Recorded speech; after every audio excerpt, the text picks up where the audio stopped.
அனைவருக்கும் வணக்கம். மெட்ராஸ் உயர்நீதிமன்ற தேர்வு முடிஞ்சு அனைவரும் செய்முறை தேர்வுக்கு தயாராகிட்டு இருக்கிறீங்க.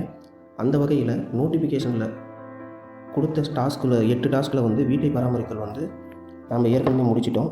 2வது டாஸ்க்கான சுகாதாரத்தை தான் இப்போ வந்து இந்த வீடியோவில் பார்க்க போகிறோம். அதாவது மெட்ராஸ் உயர்நீதிமன்றம் நோட்டிஃபிகேஷனில் வந்து செய்முறை தேர்வானது இந்த 8 டாஸ்க்லேருந்து கேட்கப்படும் அப்படின்னு சொல்லி நோட்டிஃபிகேஷனில் கொடுத்துருந்தாங்க. அந்த வகையில் தான் இப்போ நம்ம ஒவ்வொரு வீடியோவும் போட்டு வந்துட்டு இருக்கிறோம். இப்போ சுகாதாரம் வந்து எதை பற்றி சொல்லுது, அதுக்குள்ளே என்னென்ன வழிமுறைகள் இருக்குது அப்படின்னு சொல்லிட்டு இந்த வீடியோவில் பார்க்கலாம். ஃபஸ்ட்டு சுகாதாரம்னா என்னென்னு நம்ம தெரிஞ்சுக்கலாம். சுகாதாரத்திற்கான சில முக்கிய வழிமுறைகள் அப்படின்னு சொல்லிட்டு கை கழுவுதல், அடுத்து வந்து கழிப்பறையை சுத்தம் செய்தல்.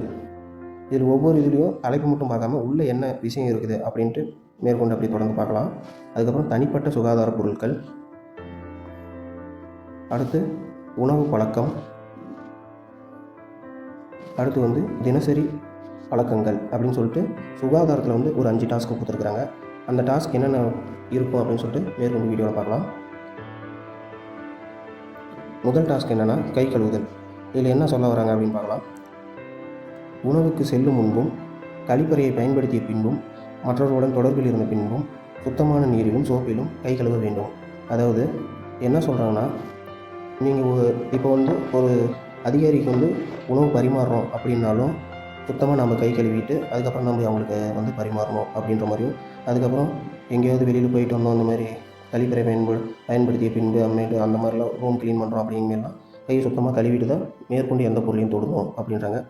அதுக்கப்புறம் இன்றைக்கி மூணாவது கொடுத்துருக்கிறது என்ன அர்த்தம்னா, இப்போ நம்ம ஒரு இடத்துல போய் ஸ்டாஃபுங்கிட்ட போய் கை குலுக்கி பேசுகிறது, அவங்க மேலே தட்டி பேசுகிறது, அந்த மாதிரிலாம் இருக்க மேலே ரிட்டன் வந்து இந்த ஜட்ஜஸ் அதிகாரிங்களுக்கு வந்து பரிமாறும் போது அவங்க கேட்குறது ஏதாவது எடுத்து கொடுக்கும்போதோ இந்த மாதிரி டைம்லாம் வந்து நம்ம சுத்தமாக கை கழுவிட்டு தான் அவங்களுக்கு வந்து எடுத்து கொடுக்கணும் அப்படின்ற மாதிரி சொல்கிறாங்க. அதாவது இது வந்து செய்முறை தேர்வில் இந்த மாதிரி டாஸ்க் உங்களுக்கு வந்துச்சுன்னா அதை அந்த இடத்துல சோதிப்பாங்க.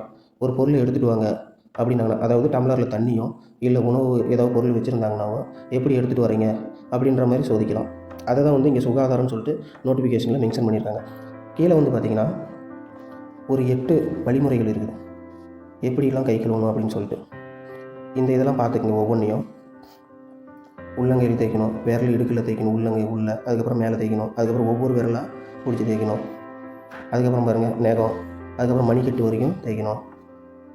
அதுக்கப்புறம் தேய்ச்சி முடித்ததுக்கப்புறம் கையோடு இல்லாமல் ஒரு துணியை வச்சு துடைக்கணும் அப்படின்ற மாதிரிலாம் ஒரு 8 வழிமுறைகள் வந்து கொடுத்துருக்குறாங்க.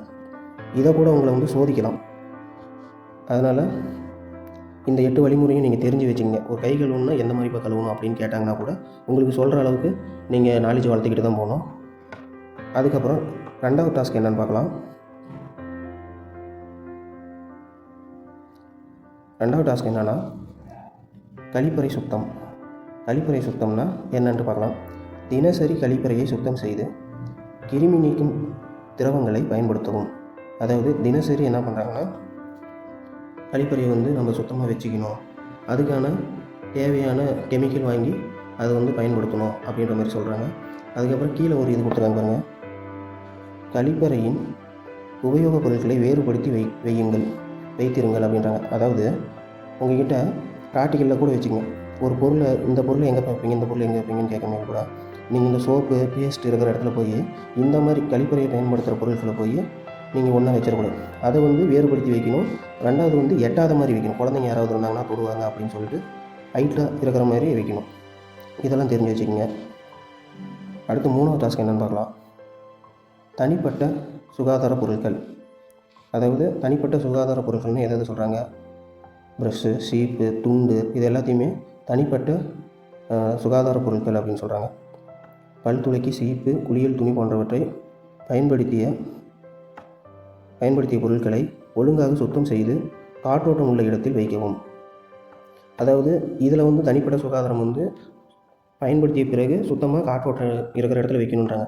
ஆனால் நம்மளை எப்படி சோதிப்பாங்க அப்படின்னு பார்த்தீங்கன்னா, ஒரு சீப்பில் வந்து அந்த சீப்பில் எடுத்து அந்த பக்கம் அடுக்கி வைங்க அப்படின்னு சொன்னால் கூட அதில் முடி இருக்குதா அதெல்லாம் பார்த்து நம்ம சுத்தம் பண்ணி வைக்கணும்.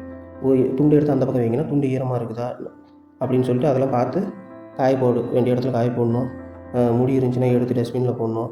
சீப்பை வந்து சுத்தம் பண்ணணும். இந்த மாதிரிலாம் நம்ம எல்லாம் ஒரு ஐடியாவோடு தான் போகணுமே. இந்த மாதிரி ஒரு ப்ராக்டிக்கல் வைக்கிறாங்க அப்படின்னாங்கன்னா இந்த இடத்துல போய் இதை பண்ணலாம் அப்படின்ற மாதிரி. அடுத்து வந்து உணவு பழக்கம். 4வது டாஸ்க் வந்து என்ன கொடுத்துருக்காங்கன்னா உணவு பழக்கம். இதில் வந்து என்ன சொல்ல வராங்க, ஆரோக்கியமான உணவுகளை மட்டும் தேர்வு செய்யுங்கள். பழங்கள் மற்றும் காய்கறிகளை நன்றாக கழுவி உண்ணவும். இது நம்மக்கிட்ட எப்படி கேள்வி கேட்பாங்க அப்படின்னு பார்த்தீங்கன்னா, ஒரு கடைக்கு அனுப்பிச்சி விட்றாங்க அப்படிங்குமேலு ஆரோக்கியமான உணவுகளை மட்டும் தேர்வு செய்யுங்கள். இப்போ ஒரு இடத்துல பழம் வச்சுட்டு கூட அவங்க வந்து போய் ஒரு 4 பழம் எடுத்துகிட்டு வாப்பா, ஒரு 1/2 கிலோ போட்டு எடை போட்டு எடுத்துகிட்டு வா அப்படின்னு சொல்கிறாங்கன்னா, நீங்கள் 1/2 கிலோவை மட்டும் போட்டு எடுத்துகிட்டு வரக்கூடாது. அதில் இருக்கிற நல்ல பழம் எடுத்து 1/2 கிலோவாக போட்டு எடுத்துகிட்டு வரணும். இந்த மாதிரி சோதனை கூட வைக்கலாம். அடுத்து வந்து அந்த பழத்தை வந்து சாப்பிட்றதுக்கு கொடுங்க அவங்களுக்கு அப்படின்னு சொல்லி யதார்த்தமாக கொடுப்பாங்க. யதார்த்தமாக சொல்லாமல் நீங்கள் என்ன பண்ணணும், கழுவிட்டு வந்துடுறேன், கழுவி அதுக்கப்புறம் ஒரு சுத்தமான துணியோ டிஷ்யூ பேப்பரை வச்சு தொடச்சி கொடுக்கணும். இந்த மாதிரிலாம் நீங்கள் கற்றுக்கணும். இதை தான் வந்து இந்த இடத்துல 4வது டாஸ்கில் வந்து சொல்கிறாங்க, உணவு பழக்கங்கள். இந்த மாதிரி கூட உங்களை சோதிக்கலாம். அடுத்து 5வது டாஸ்கில் என்ன கேட்குறாங்கன்னு பார்க்கலாம். 5வது டாஸ்கில் வந்து தினசரி பழக்கங்கள் என்னென்னு பார்த்தோம்னா, சுகாதாரமான சூழலை உறுதி செய்ய மாசுபாடு இல்லாத சுற்றுச்சூழல் பராமரிக்கவும். அதாவது சுகாதாரமான சூழ்நிலை உறுதி செய்ய சுற்றுச்சூழலை வந்து நம்ம எப்பயுமே பாதுகாப்பாக வச்சுக்கணும் அப்படின்றது வந்து, ஒரு அதிகாரியோட வீடு இருக்குது அப்படின்னா அந்த வீட்டை சுற்றி எப்பயுமே செடியெலாம் இருந்துச்சுன்னா அந்த செடியை நல்லா பராமரித்து தண்ணி ஊற்றி அழகாகவும் காற்று நல்ல இயற்கையாகவும் இருக்கிற மாதிரி வச்சுக்கணும் அப்படின்ற மாதிரி சொல்கிறாங்க. அடுத்து வந்து அவ்வளோதான். இதில் வந்து சுகாதாரத்தில் வந்து 5 டாஸ்க்கு முடிஞ்சிச்சு. ஆரோக்கியமான உடல் பயிற்சிகளை மேற்கொண்டு உடல் மற்றும் மன உறுதியை மேம்படுத்துவோம். இவற்றை சரியாக பின்பற்றுவதன் மூலம் சுகாதாரமான வாழ்க்கையை உறுதி செய்யலாம்.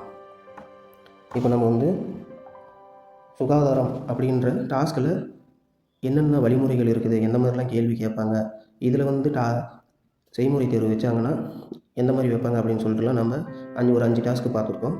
இதே மாதிரி நோட்டிஃபிகேஷனில் கொடுத்த மாதிரி 3வது டாஸ்க் என்னன்னு சொல்லிட்டு அடுத்த வீடியோவில் நம்ம போட போகிறோம். தொடர்ந்து வீடியோவை பாருங்கள். நன்றி, வணக்கம்.